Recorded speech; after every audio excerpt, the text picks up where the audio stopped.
Là. Bah ouais, quand même. Toi déjà t'es mis hors jeu. Toi pour l'instant tu seras au standard. Et je te préviens, la première faute que tu vas me faire, je te louperai pas, je te mets une barbe dans ta gueule. Parce que là, je vais te dire une chose, à cause de toi, Sandy elle est jalouse. Alors ça j'en ai marre. Non mais moi je vais te dire un truc. Non mais moi j'en ai rien. Non mais attends, pour l'instant tu me coupes pas, d'accord? Parce que moi, si tu continues tes petites sérénades, ouais Gérard je t'aime ceci cela, pour l'instant t'es en train de mettre jalouse Sandy. Ouais mais ça c'est à toi de gérer, hein. C'est à toi de non mais attends, c'est à toi de gérer. Non c'est pas à moi de gérer, c'est à toi. Ouais. Parce que toi t'es quoi? Toi t'es qu'une stagiaire. Pour l'instant t'as fait chier Max. Et à cause de toi Sandy, on sait pas si elle va venir dimanche. Ouais. Alors ok, clair, net, précis. Bah, si tu... Alors ce soir, non, pour l'instant tu me laisses finir. Ce soir tu vas me perdre jusqu'à 3h du matin le standard. Ok. Et sans personne derrière toi. La première interloupette, te cope pas. T'es naze, t'es mort. T'es foutu à peau. Mais t'inquiète pas, il y aura pas d'entour. Ouais, t'inquiète pas. Ouais, t'inquiète pas. Gérard, j'ai bien travaillé. Tiens, comme ça. T'es vraiment macho, Gérard. Elle est même pas capable. Elle est même pas capable d'épauler l'équipe. C'est normal. T'as demandé ton contrat, t'as fait chier Max, pourquoi? Pour avoir un contrat, et tu l'as. Maintenant tu l'as. Maintenant t'es pas capable de les épauler. Donc tu fais chier. Tu fais chier Manu. Ouais. Tu fais chier Rigaud et tu fais chier Pildar. C'est clair, elle me fait trop chier. Alors maintenant moi je te mets les points sur les i et les barres sur les t. Ce soir t'es jusqu'à 3h du matin au standard et tu me fais du boulot. Tu me fais pas de boulot, je te jure. Je te mets pas 5, je t'en mets qu'un. Au premier, t'es dehors. Ok. Oh. Il est hors de question que tu foutes ta merde. Bon, alors explique-moi ce que je dois faire pour que ça marche, quoi. Mais attends, explique-moi. Attends, tu fais une chose. Déjà, tu sais ce que tu as à faire? Bah non, c'est d'épauler Manu et Pildar. C'est eux qui sont capables. Tu vas essayer de comprendre à l'autre là qui est à côté de toi. Attends, me parle pas comme ça, Gérard, sois un peu respectueux. Non. Oh, tu me parles sur un autre ton, d'accord? Tu te calmes. Tu me parles sur un autre ton, d'accord? Elle te parle bien, là. Je te parle bien, Gérard. Vas-y, regarde-moi pas avec tes yeux doux parce que j'en ai rien à foutre, ok? Mais je te kiffe. Moi, je te kiffe pas, d'accord? Moi, je t'emmerde. Oh, bah, t'es pas sympa, hein. Tu pourrais faire un effort, quand même. Donc, premier débat se portera sur le Festival de Cannes. Alors, Filda m'a dit que c'était sur les cliniques, finalement, que t'avais changé au dernier moment. Qu'est-ce que c'était dire, toi? Bah, je sais pas ce que tu m'avais dit au téléphone. Déjà, le premier débat se porte sur le Festival de Cannes. Et deuxième débat, donc tu avais pas que tu refais un deuxième débat, j'y croyais pas, sur la préhistoire. Non. Sur la chirurgie esthétique. Ah, Rigaud m'a dit la préhistoire. Ouais, tu Manu remettais m'a ça. dit la préhistoire. Bah ouais, Apo, elle m'a dit la préhistoire. Bah ouais, mais tu m'avais dit la préhistoire. Et Pauline, pour l'instant, c'est pas toi qui commande dans mes débats, ok? Alors, tu vas faire une chose, tu vas faire de 10h à minuit le standard et après, hop, basta. Ah mais non. Non, quoi, mais non. Mais non. Non. Moi, je te dis, tu te casses. Ah non. Tu te casseras à minuit. Tu peux me laisser une dernière chance? Non. Oh bah si. Non. Bah allez. Non, il n'y a pas d'aller. Donc il y aura des stars, des gens de sécurité. Il y aura des stars, mais c'est une surprise. Non, mais je veux savoir déjà les noms. On aura Monsieur Mazur, qui sera à Cannes exceptionnellement parce que pour son travail il y est, et on l'a appelé et il nous a dit ok, je veux bien participer. Pour Algérie parce qu'il le connaît bien. Il y aura Tony qui est parti spécialement à Cannes aussi. Il m'a appelé de là-bas pour savoir si tu voulais bien Tony. Il y a deux questions qui passent les débats. Bah, ça peut je suis désolé. Mais pourquoi parce que je veux pas des habituels. C'est pas déjà Monsieur Mazur, je l'accepte, mais Tony tout ça non. Bah si. Alors donc Apolline, un conseil que je te donne, écoute bien ce que les auditeurs ont à te dire. Gérard. Pour l'instant tu me coupes pas la parole, d'accord? D'accord. Mais je t'écoute. Pour l'instant tu la fermes. Je la ferme, mais je t'écoute. Hein? Là je veux te dire une chose, que là pour l'instant tu vas perdre ton standard. Elle est là, Gérard. Hein? Ouais, elle est là, on le sait qu'elle est là, celle qui a toujours chaud dans les studios. Non mais c'est que quand t'es là, Gérard. Oh. Eh, fais gaffe à ce que tu dis, toi, d'accord? Parce que avec toi, si ça continue, Sandy, je vais la perdre. Mais non. Alors attends, t'es saloperie d'hier de vouloir m'embrasser sur la bouche. Tiens, tu te mets comme ça. Si c'est le tien. Alors maintenant, tu vas fermer ta et maintenant, tu vas t'excuser devant des millions d'auditeurs ce que t'as dit hier à propos de Sandy. Mais j'étais aux toilettes, je suis pas au courant de cette histoire. Quoi? Non mais attends, tu veux m'embrasser sur la bouche devant tout le monde? Pas grave, je vais le faire. Mais non, c'est à la radio, il y a personne qui le verra. Non mais attends, et Sandy, qu'est-ce qu'elle croit, elle? Elle croit que je vais sortir avec toi? Mais non. Espèce de... Ah non, stop, non, arrête, il est là ton paquet.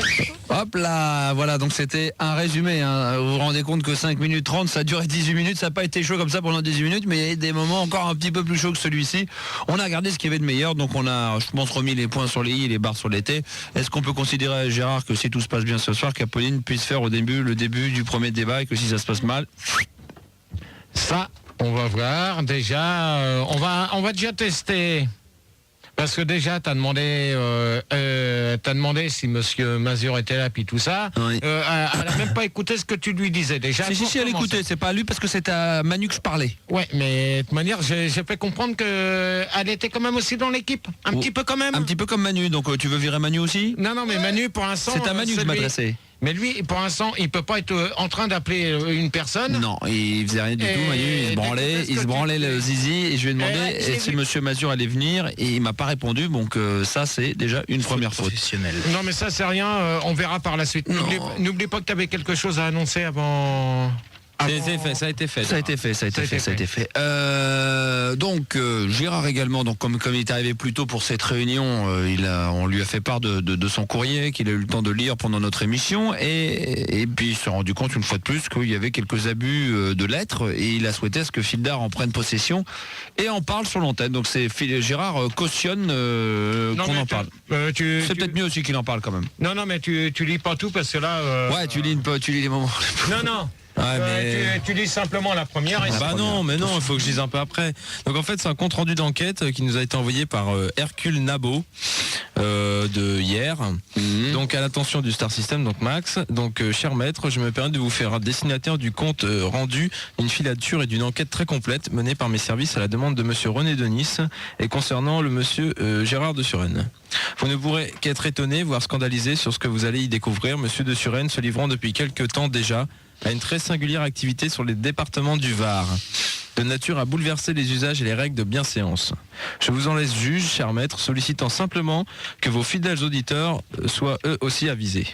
Donc je commence, donc le compte-rendu d'enquête mené le 29... Attends, laisse-le. Le 29 et 30 janvier 99. T'inquiète pas, c'est ton pote, il gère. Par Gilbert Voitou. Donc, heureusement, Marseille-Marignane, 16h07, arrivée du vol Airbus numéro 293 en provenance d'Orly. Ah mais donne pas les marques non plus. Non mais vas-y, précise bien les vols, précise bien le nom de la compagnie, précise Airbus. bien l'heure. Mais non, justement ça. Non, laisse-lui. Donc, Non mais qui t'en parle? Mais donne pas des marques, on fait pas de D'accord. pub à la radio. donc Première classe ou pas quand même? Non. Non. En provenance donc d'Orly, hein, ça j'ai le droit de le dire. J'ai le droit de le dire, Orly. ça. Non, c'est des marques. Bon, en présence d'eau. Non mais sérieux, arrête, on va avoir des problèmes avec le CSA. Précise pas les marques de l'aéroport. En provenance d'eau.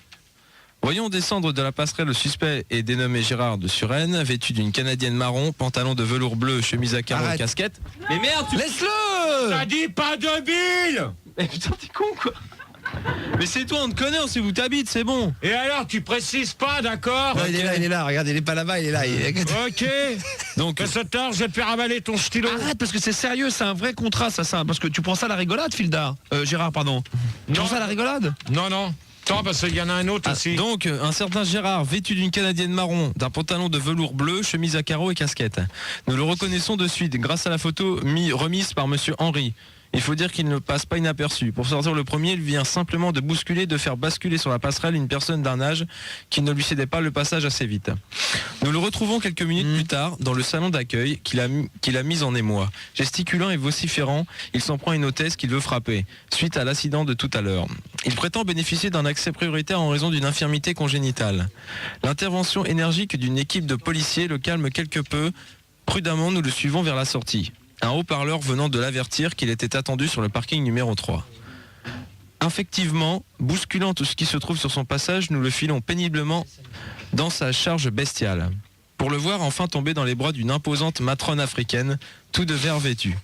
Les retrouvailles écourtées, nos 2 bulldozers mettent aussitôt le cap vers Pas le de véhicule- marque, tu dis les bulldozers. Non mais fais gaffe, arrête Aussitôt vers le véhicule tout-terrain qui les y attend. On dirait le fruit d'une union comme contre nature entre une bétaillère et un corbillard. Après plus d'une heure de filature hasardeuse et périlleuse sur les routes sinueuses de l'arrière-pays varois, nous arrivons au village d'Écartéfigue, direction le château. Nous les voyons pénétrer à l'intérieur d'une propriété protégée de hauts murs et fermée d'un imposant portail. Nous redescendons au village et rentrons aussi au bistrot du coin, le Gaguignol, pour questionner l'aubergiste en tête-à-tête avec son pastaga. Il nous apprend que le château a été racheté voici 2 ans par la vicomtesse Écarte Méfès, veuve du vicomte Bourmoilfion, ancien colonial revenu au pays pour y trépasser. Accompagné de sa nouvelle égérie, la volumineuse négresse verte de tout à l'heure. Le gros Marcel, c'est le taulier du Gaguignol, appelle Lucien Barjol, qui très assoiffé vient de terminer sa partie de pétanque. Ouais. Facteur à la retraite, il travaille à mi-temps au château. Voilà ce qu'il nous raconte. Je sais pas si c'est vrai. Il s'en passe de bien bonnes là-bas. Depuis que le parigot Gérard Anus... Arrête Merde Arrête Arrête, mais t'es con ou quoi? C'est des preuves ça. Attends, excusez-nous, ça cogne un peu là. J'ai rien dit. Donne ça. Mais qu'est-ce que... Alors pourquoi tu lui donnes le courrier? Donne ça. Pourquoi tu lui donnes le courrier si après tu veux pas qu'il le lise? C'est à toi qui a dit qu'il voulait le lire. Faut savoir. Ah mais t'es con ou quoi? Lui, il est encore plus con parce qu'il donne les noms des villes. Mais non, alors tu donnes pas... Mais c'est pas des noms des villes. T'inquiète pas, je vais savoir où ça va aller, ça.